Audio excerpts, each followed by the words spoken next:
pahasına Mescid-i Aksa'yı teslim etmeyiz diyen Filistinlilerin şanlı direnişi sürüyor.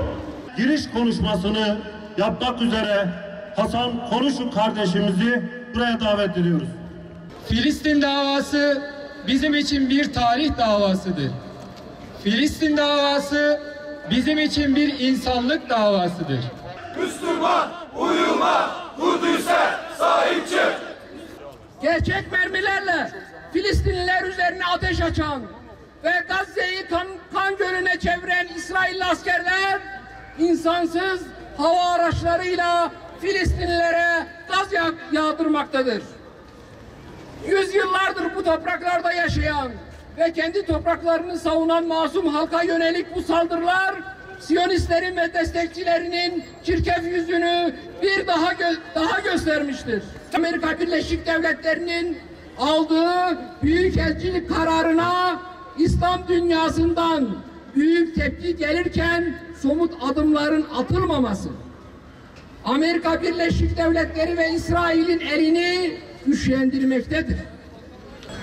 Halkların duyarlılıklarına rağmen satılmış kimi kukla yönetimlerin İsrail ve ABD ile işbirliği yapmaları bu katliamları daha rahat gerçekleştirmelerini sağlamaktadır.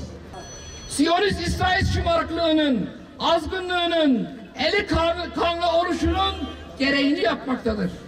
Aklı başında olan hiçbir insan İsrail'den vicdan, merhamet bekleyemez. Yineliyorum, aklı başında olan hiçbir insan İsrail, ABD, NATO, Birleşmiş Milletleri ve bunların işbirlikçilerinin hiçbirisinden barış ve adalet bekleyemez. Hamas'a selam, direnişe devam. İnsan onuru taşımak, hele Müslüman olmak, duyarlı olmak demektir. Müslüman insan zulüm ve haksızlık karşısında sessiz kalmayan insan demektir. Öyleyse ABD'nin, İsrail'in ve işbirlikçi yönetimlerin bölgedeki şeytani icraatlarına dur demek hepimizin görevidir. Dün Haçlı saldırılarına karşı nasıl İmadettin Zengiler, Salahaddin Eyyubiler çıkardıysak bugün de yeni İmadettinler, Salahaddinler çıkarabiliriz, çıkarmalıyız da. Cimo, İsrail, rejim, cehennem. Biz peygamberler şehri Kudüs'ün peygamber katili İsrail işgalinden kurtulacağına bütün kalbimizle inanıyoruz.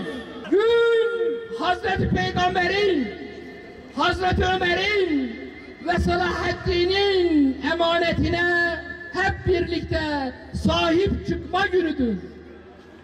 Buradan deklare ediyoruz ki İsrail bir devlet değil, İsrail bir terör örgütüdür. ABD, NATO, Birleşmiş Milletleri ve bunların kukla işbirlikçileri İsrail'in işlediği bütün cinayet ve zulümlere ortaktırlar. Buradan Muş halkı olarak ilan ediyoruz. Filistin halkının uğramış olduğu insanlık dışı katliamlara sessiz kalmayacağız. Allahümme ensuril mücahidine fi meşarikil ardı ve meğaribiha. Allahümme azzib keferetellezine yasuddûne an sebilik. Ya Rabbi, İslam alemin arasındaki ihtilafları gider ya Rabbi. Ya Rabbi, bizlere izzet nasip eyle ya Rabbi. Ya Rabbi, dünyanın dört bir yerinde ırkı, dili, rengi ne olursa olsun senin dinin için ayağa kalkan, mücadele eden tüm Müslümanlara yardımını gönder ya Rabbi. Hocam,